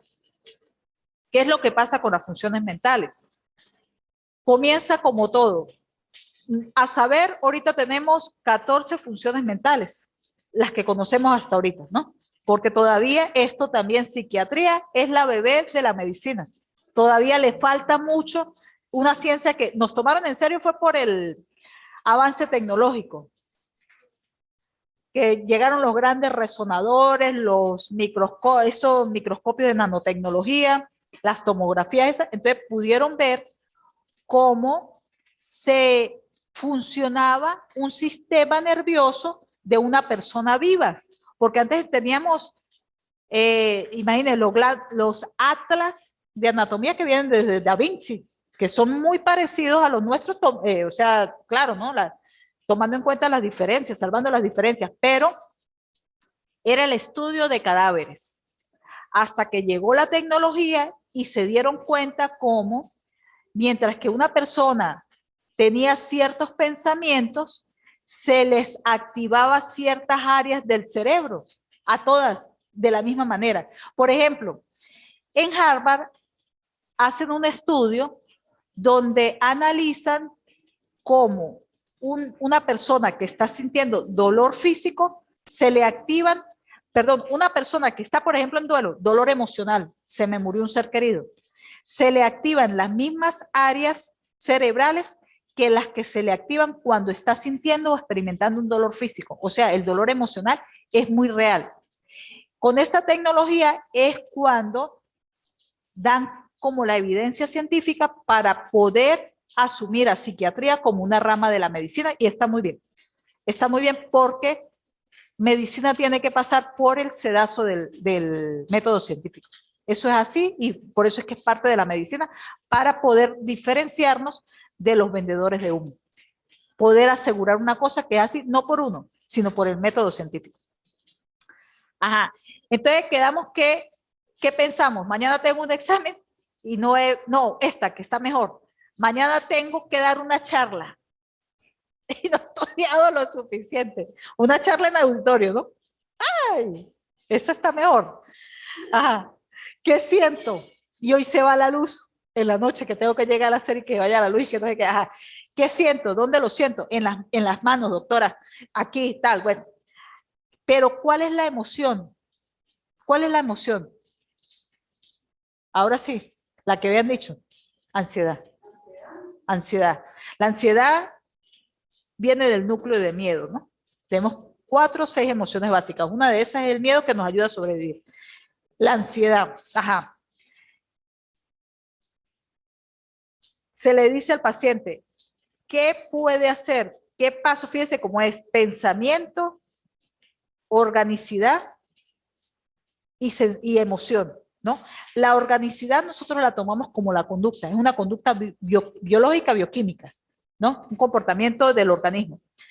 Y luego sigue el ejercicio pidiéndole a la persona cuál es el primer paso más pequeño que puede hacer para usted cambiar ese pensamiento. No, pues irme, retirarme ya para comenzar a hacer el discurso si no lo he hecho. Y eso comienza a calmarme. Y de ahí comienza a cambiar el pensamiento, comienza a cambiar la emoción y comienza a cambiar también la expresión corporal, que sería la conducta. Ajá.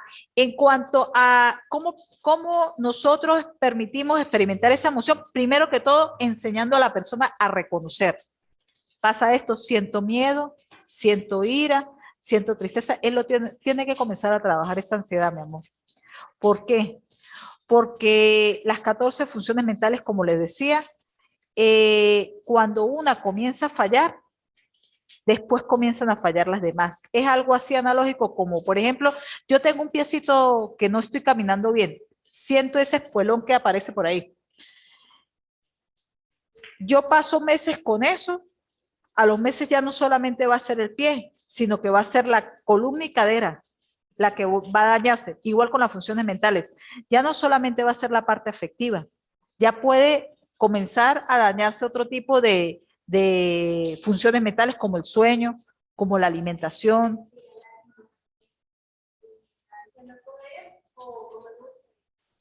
Eso también es ansiedad. La parte, porque la comida nos ayuda a aumentar la dopamina. Ay, sí. Ajá. No, diga. Es síndrome de las piernas inquietas. Siento lo que él siente y yo, uy, qué feo. O sea, porque no me lo frena y que me agarro el texto. Me hace reconocerme. No puedo. Sí, eso es el síndrome de las piernas inquietas, mi reina. Eso es ansiedad. Se puede ver con pura psicoterapia, sin necesidad. Si lo deja pasar, si el agua continúa subiendo, hay cambios a nivel de los neurotransmisores por algo que llaman neuroplasticidad. Y luego se crean patrones de producción de neurotransmisores que son alterados. Y ya hay neurotransmisores que se crean de otra manera, que no se segregan en las cantidades que tiene que ser, sino en las cantidades que le provocó la ansiedad. Pero vamos a continuar con esto. Esto es un conversatorio súper interesante, pero tenemos que terminar. Bueno, sí, hoy vamos bien, hoy vamos bien. Es muy bueno para permitir experimentar las emociones también el buscar que el paciente le dé un significado siempre a lo que está pasando.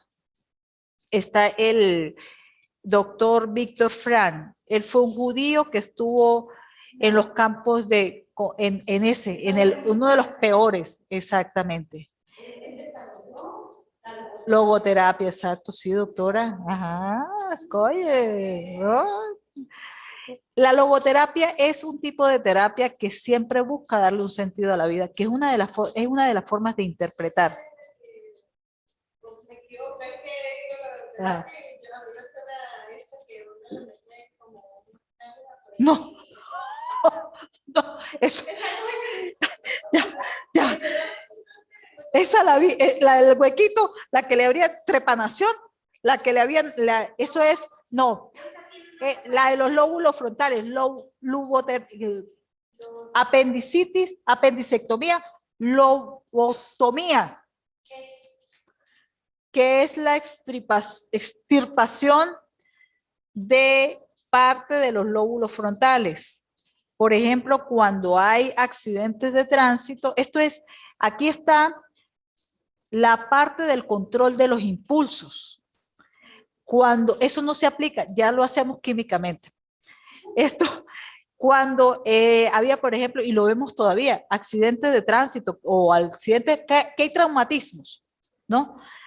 La persona comienza a cambiar de conductas y se ponen con comportamientos más desinhibidos porque hay una afectación. Hay una afectación del lóbulo frontal. Nosotros de alguna manera, hay medicamentos, todo eso es químicamente. Si está desinhibido, lo podemos calmar un poco. Logoterapia, sí, antes se hacía, y la trepanación, Dios mío santo. Y de verdad que no, o sea, eso es parte de la historia de la psicoterapia, de alguna manera, ¿no? Porque ellos pensaban que estaba muy inflamado el cerebro y que habían gases aquí, ¿no? Y entonces que le tenían que abrir un huequito al cráneo para que comenzara a salir los gases y que la gente se calmaba. Pero este tipo de procesos, todo se hizo con la idea de tratar de ayudar a esa gente, porque de verdad que el paciente psiquiátrico no se deja ayudar. La mayoría no se deja ayudar porque ya pierden el control. Tienen mucho rechazo con la familia. Es fuerte. Estar en esa situación es bastante fuerte. Entonces, si nosotros le logramos dar una interpretación, creando un significado a lo que está pasando en nuestras vidas, nos ayuda a vivir, por ejemplo, en una situación difícil, de secuestro, de violación, de este señor, Víctor Frank. Lo que pudieron vivir esa gente. Y él me impactó una parte del libro, ese libro que lo he leído varias veces. Sí. Y hay una parte que decía que él esperaba invierno, él esperaba el momento más frío del día para hacerse el pipí. Para hacerse el pipí en los pantalones y poder sentir un calor. de calor. Dios mío.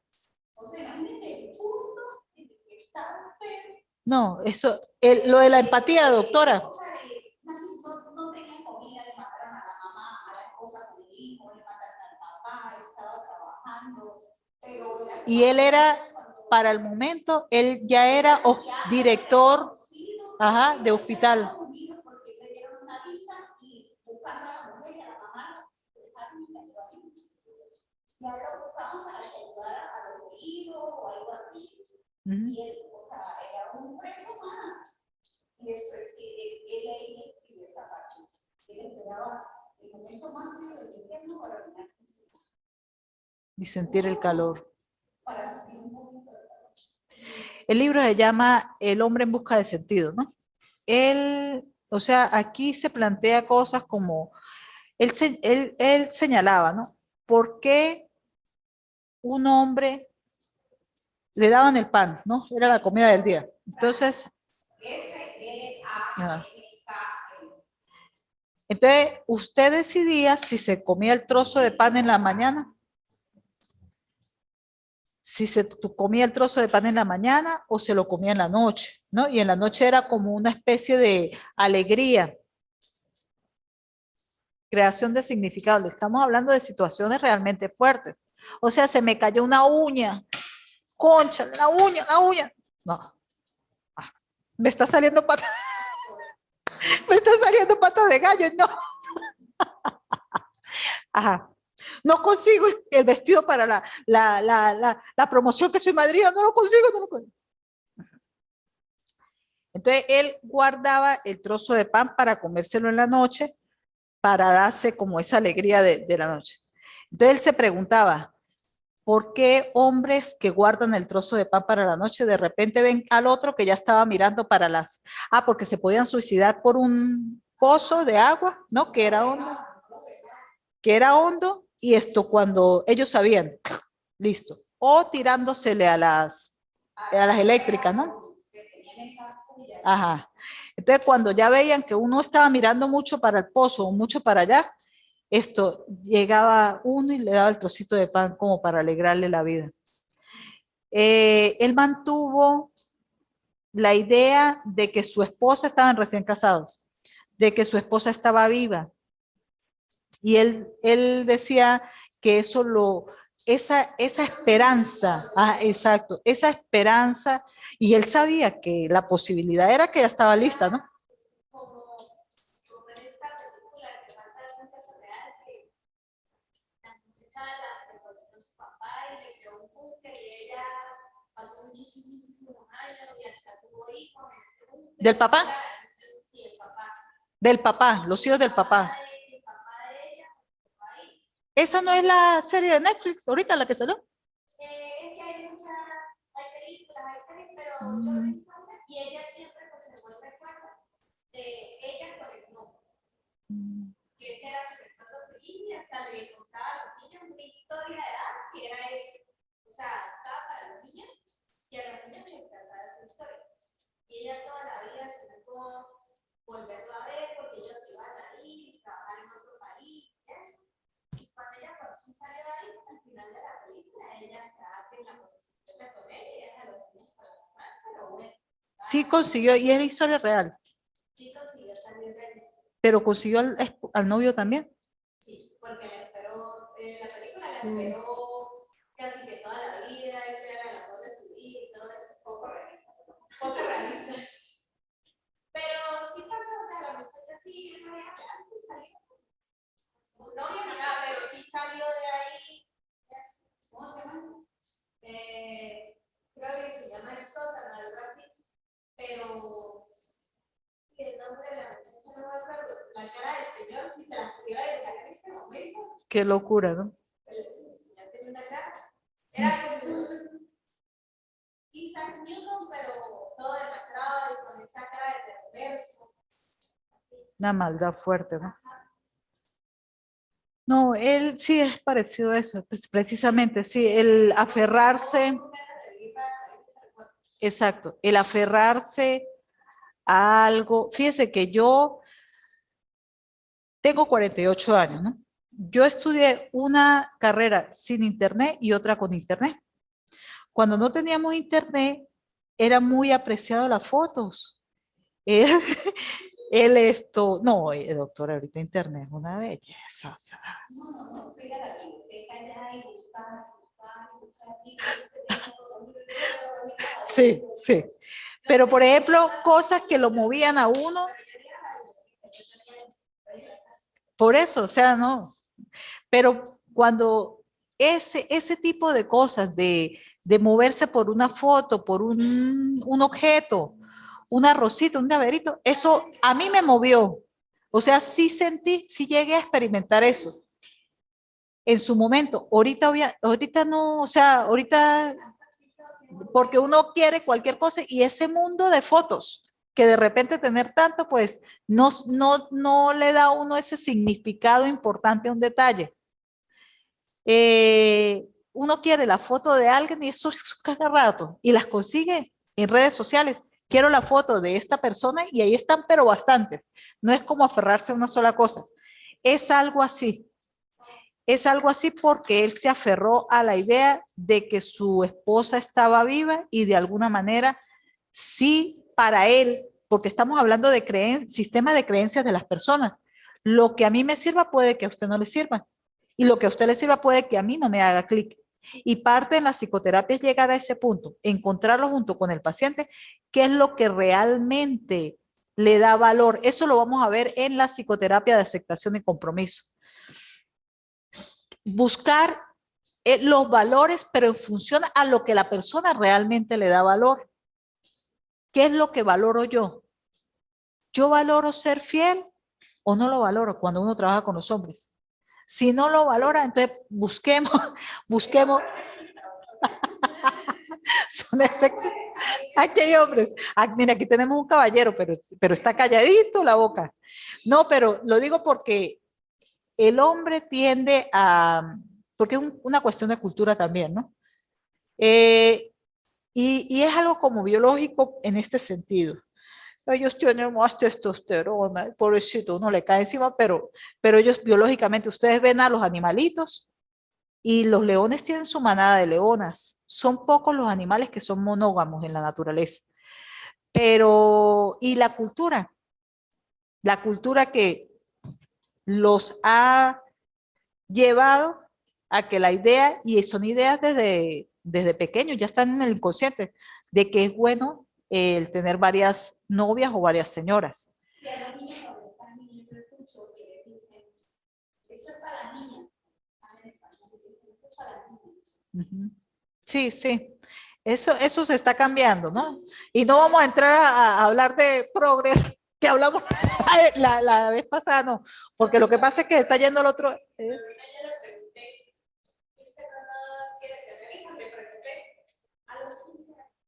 Sí, no sabes. Ajá.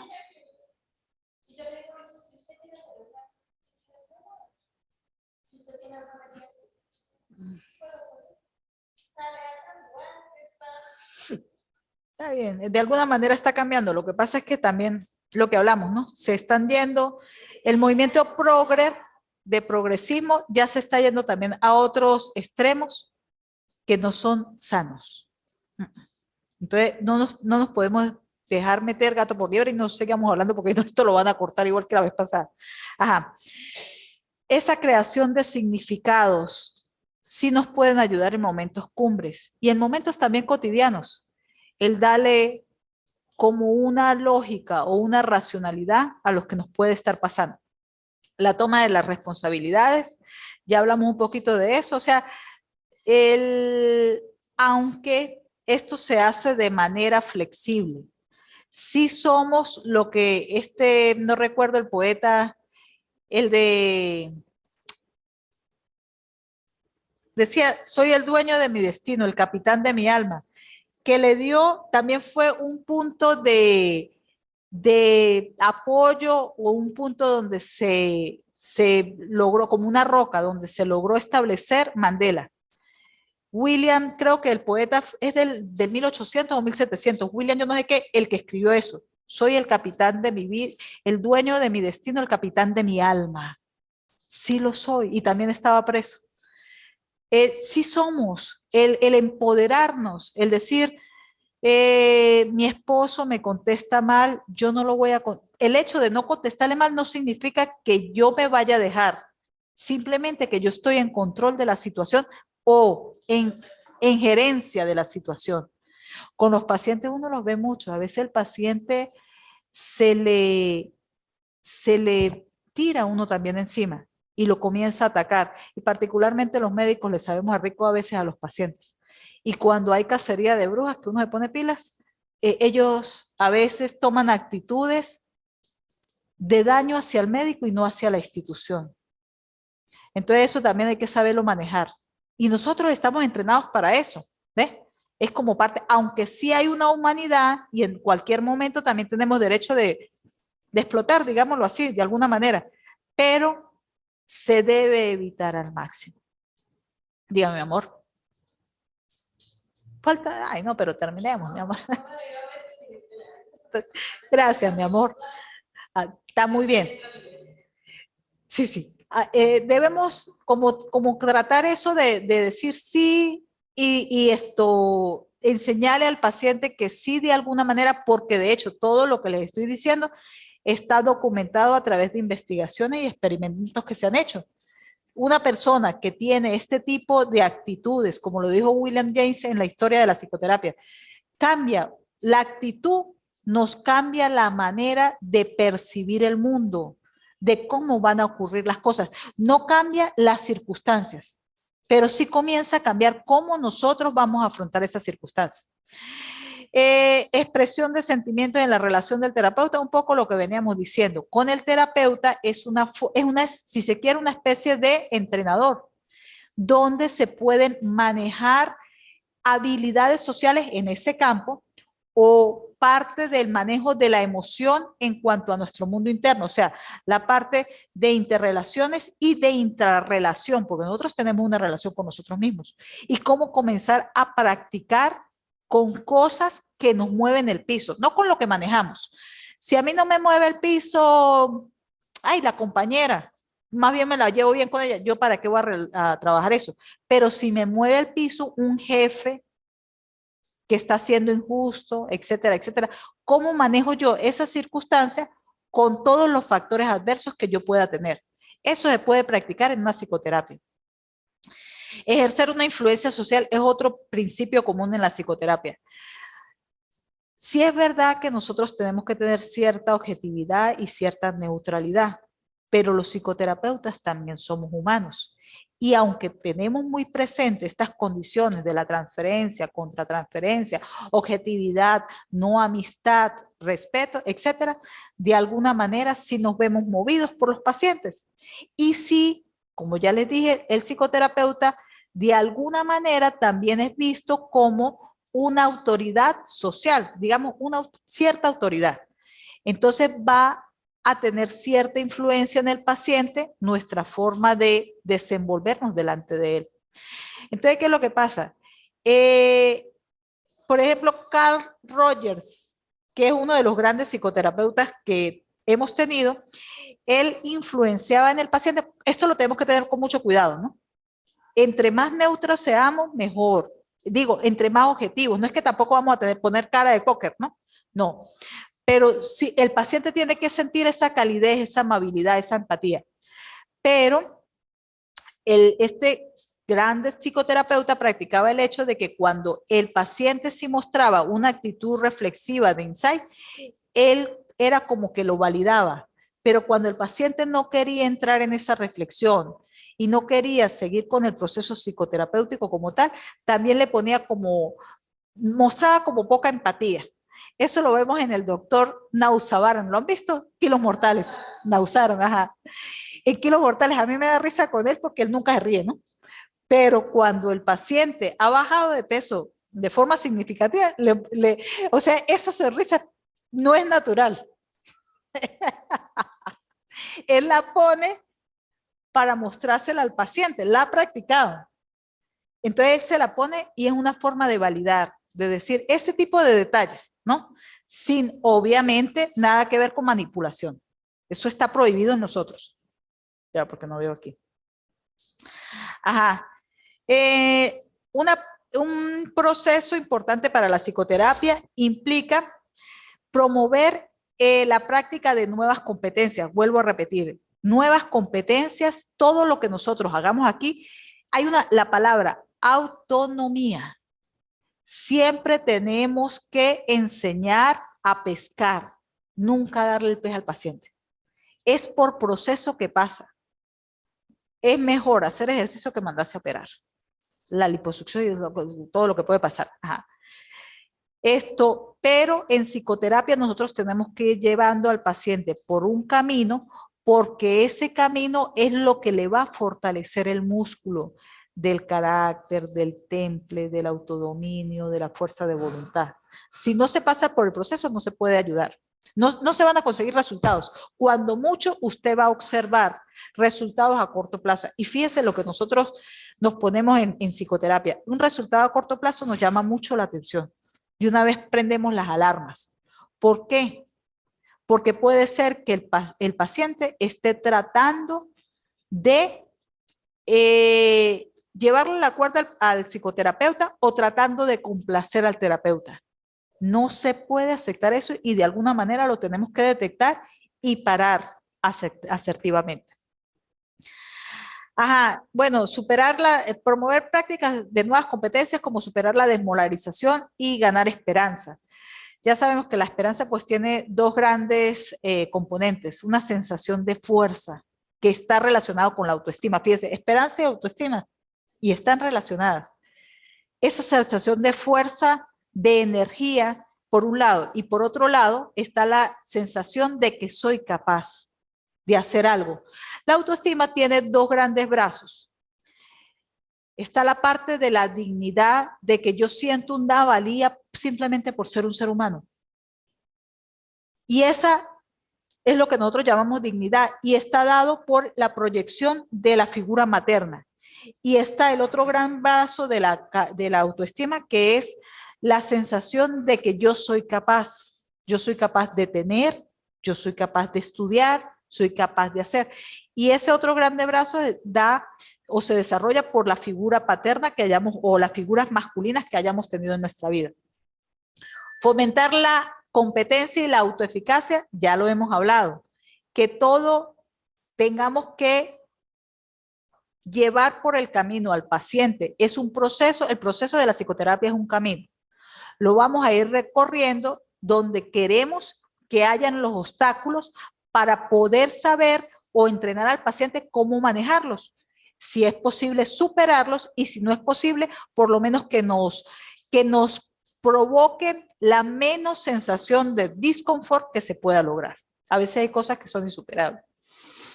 Por ejemplo, los duelos. El duelo se puede superar, pero la pérdida nunca la vamos a regresar.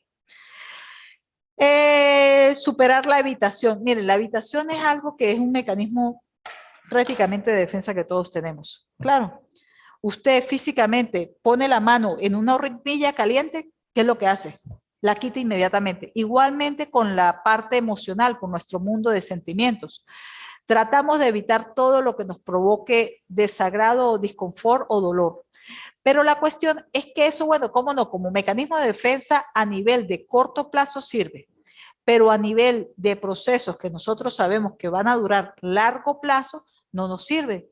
Yo no voy a estudiar esta carrera porque yo me siento muy mal, porque yo no puedo trasnocharme, porque yo no puedo, no sirve la evitación en ese sentido. Ajá.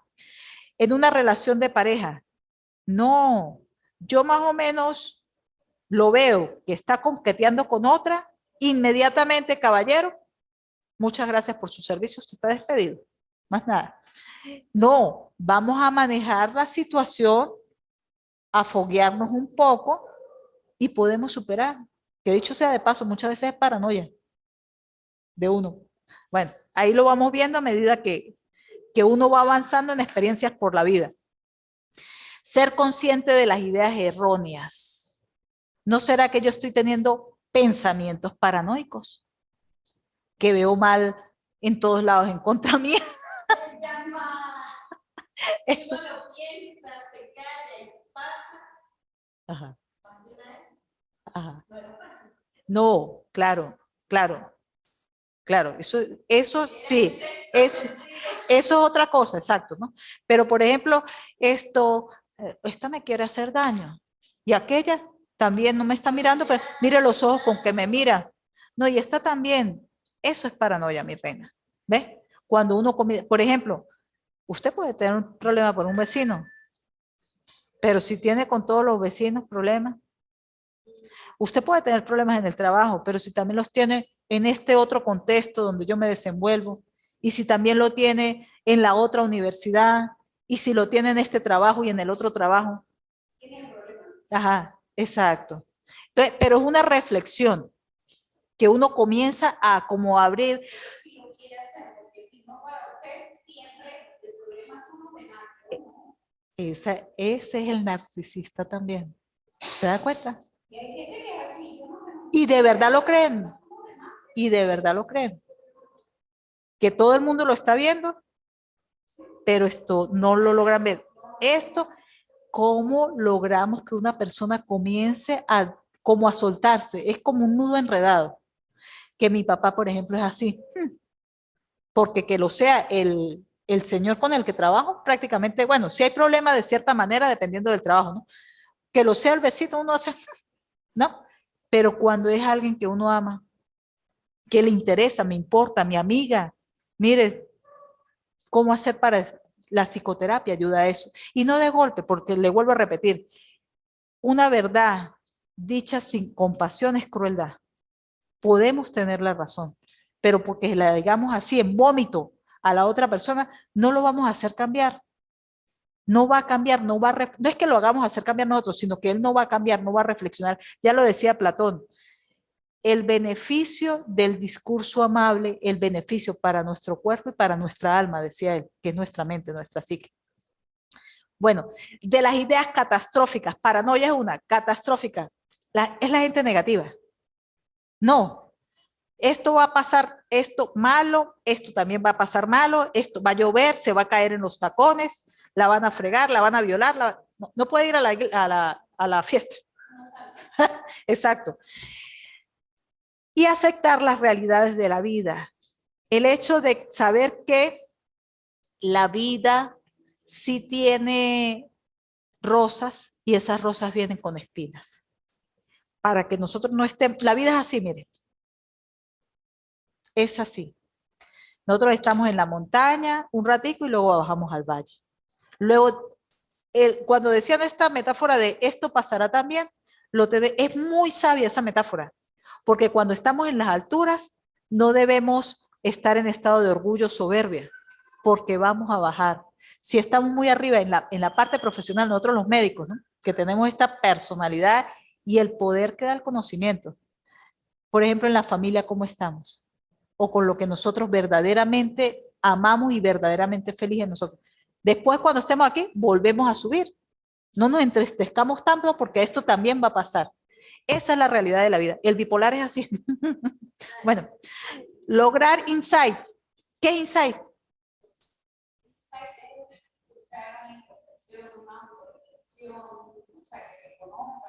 Exactamente. Comimos y no nos quedó aquí y luego hicimos así. No. Hicimos el proceso de digestión. Pasó el bolo, recorrió lo que tenía que recorrer, salió lo que tenía que salir. Insight es llegar y decir, por ejemplo, oye, pero yo considero que soy una persona buena, voy a la iglesia, actúo de esta manera, tal, pero de repente tengo una relación en el trabajo que tal, y fulanito, sutanito y perencejo también están viéndome así.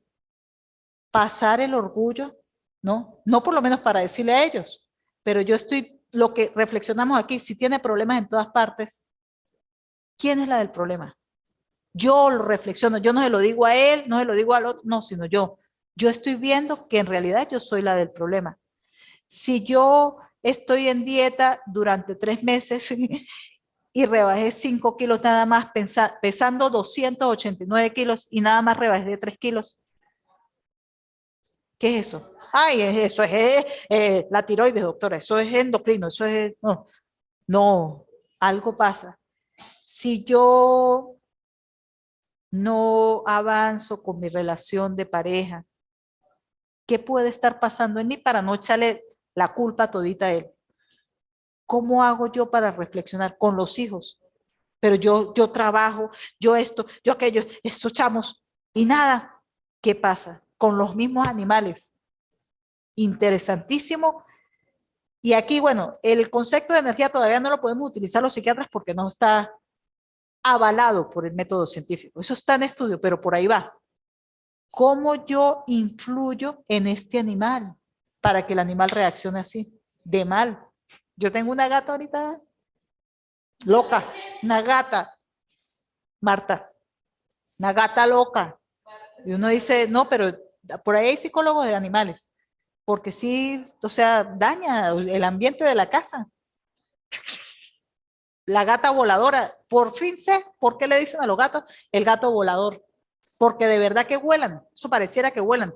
Bueno, fíjense todo lo que uno puede reflexionar sobre uno mismo, ¿no? Que uno dice, sí, doctora, pero con animales tenemos una influencia, muchachos.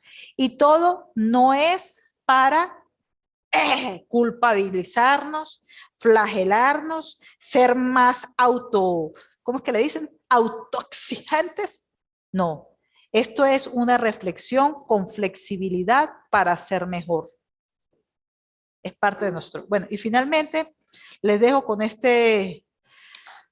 esta frase: a terapia no van los locos, van los que tienen la valentía de hacerse cargo de sus emociones para reparar y dejar de repetir.